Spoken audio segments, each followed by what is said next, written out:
Bienvenue dans le Financia, votre rendez-vous économique quotidien sur Africa 24. Voici les titres.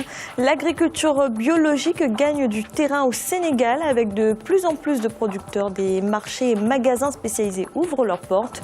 Une application web vient même d'être lancée pour la vente de ses produits en ligne. Le Rwanda améliore son classement dans le Doing Business 2014. Le pays se positionne ainsi à la 2e place pour le climat des affaires sur le continent. Et nous ferons le point sur les marchés boursiers du continent en fin d'édition.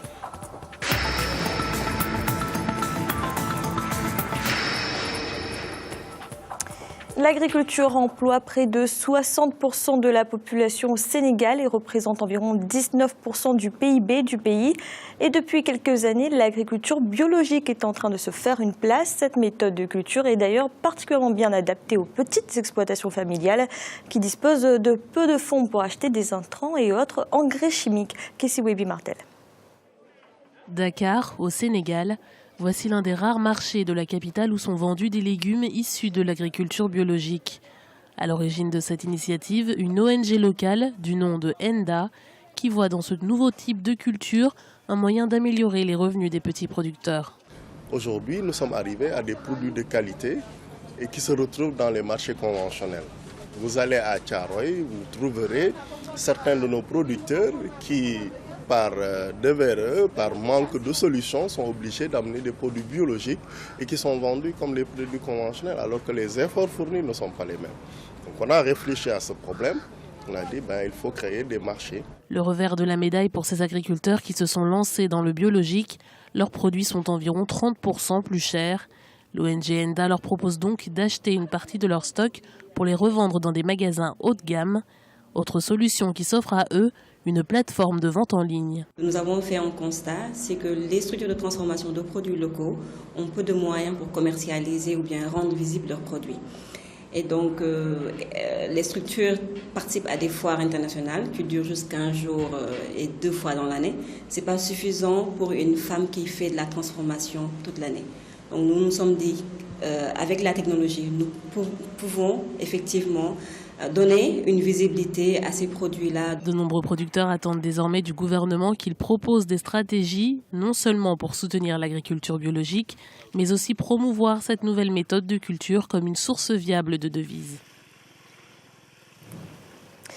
Le Ghana se fixe un objectif de 1 million de tonnes de cacao pour la campagne 2014-2015. Le pays a d'ailleurs obtenu un prêt de 1,7 milliard de dollars pour financer ses achats de la matière première. Le gouvernement compte ainsi fixer des prix destinés à attirer les jeunes vers cette culture. À noter que le Ghana a produit 900 000 tonnes de cacao lors de la dernière campagne. Au Rwanda, les lois pour assouplir l'investissement donnent leurs premiers résultats. Le pays a en effet progressé nettement dans le classement Doing Business 2014 qui évalue le climat des affaires dans chaque pays. Il faut dire que la création d'entreprises, par exemple, est aujourd'hui largement facilitée. Yohan Jameta. Le Rwanda, 2e pays d'Afrique où il fait bon d'investir, c'est en tout cas ce qu'annonce le Doing Business de 2014, un classement annuel publié par la Banque mondiale qui évalue le climat des affaires et leur réglementation dans tous les pays du monde. Le Rwanda y figure à la 32e place, soit une progression de 22 places par rapport à l'année 2013, un résultat qui s'explique en partie par la nouvelle ligne de conduite adoptée par le gouvernement. Ces dernières années, on a remarqué plusieurs initiatives pour rehausser le monde des affaires rwandais. Il y a eu assouplissement des lois régissant l'investissement au Rwanda. Il y a eu réduction de temps pour quelqu'un pour commencer une entreprise. Il y a eu fusion de plusieurs départements ou institutions étatiques où les investisseurs pouvaient enregistrer leurs affaires. On a mis un bureau qui est en charge de vérifier tous les documents et donner l'autorisation si toutes les conditions étaient remplies. Donc, c'était une des stratégies qui a fait que le temps, la durée de demande ou d'enregistrement d'entreprises nouvelles était réduite. L'effort a également été porté sur un meilleur accès au crédit, sur la possibilité de recevoir davantage d'investissements. Il y avait aussi pas mal d'initiatives en termes d'accès au financement, en termes d'accès au crédit, où il y a le portefeuille octroi de crédit a augmenté considérablement ces dernières années. Je pense que la combinaison de toutes ces initiatives a fait que le climat des affaires soit plus ou moins assoupli par rapport à d'autres pays dans la région. Outre le Rwanda, 3 autres États africains font partie des 50 premiers à figurer dans le Doing Business 2014, Maurice et l'Afrique du Sud. En Libye, la production pétrolière est en hausse. Elle s'élève actuellement à 900 000 barils par jour, une augmentation qui fait suite à la reprise du champ pétrolier d'Al-Sharara. Si la situation politique de la Libye s'améliore, la production du brut pourrait retrouver fin 2014 son niveau d'avant la crise de juillet 2013 avec une production de 1,4 million de barils par jour. Dans l'actualité également, l'État ivoirien investira 28 milliards de francs CFA dans le port de pêche d'Abidjan en 2014 et 2015. Selon le Premier ministre ivoirien Daniel Kablan-Duncan, cet investissement traduit la volonté du gouvernement d'accompagner le développement de la filière thonière dans le pays, un secteur qui crée 3 000 emplois directs chaque année. Écoutez le ministre des Ressources animales et halieutiques, Kobenan Kwasi Adjoumani. Figurez-vous que nous sommes premiers producteurs de thon au niveau de l'Afrique.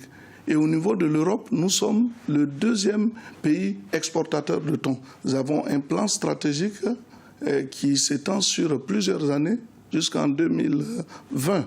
Et l'objectif, c'est de disposer de 45 milliards pour pouvoir faire donc cette activité-là. Nous avons, au niveau de ce plan, indiqué que chaque année, il faut 7 milliards. Et dans les 7 milliards, il y a 1 milliard de fonds de garantie que l'État donne. C'est à présent l'heure de faire le point sur les marchés boursiers africains. En Afrique australe et océan Indien, à la mi-journée, l'indice All Share de Johannesburg était en baisse de 0,04%. Celui de Nairobi augmentait de 0,27%. La bourse de Maurice gagnait 0,49%. Et l'indice du Botswana restait stable. Du côté de l'Afrique de l'Ouest et centrale, l'indice nigérian progressait de 0,09%. La BRVM d'Abidjan chutait de 1,31%. Et la bourse du Ghana perdait 0,12%. En Afrique du Nord, enfin, l'indice tunisien diminuait de 0,54%. Baisse également pour l'indice égyptien de 0,22%. Et la bourse de Casablanca était en hausse de 0,48%. C'est la fin de cette édition du Financial. Merci de nous avoir suivis. On se retrouve bientôt pour un nouveau rendez-vous de l'économie.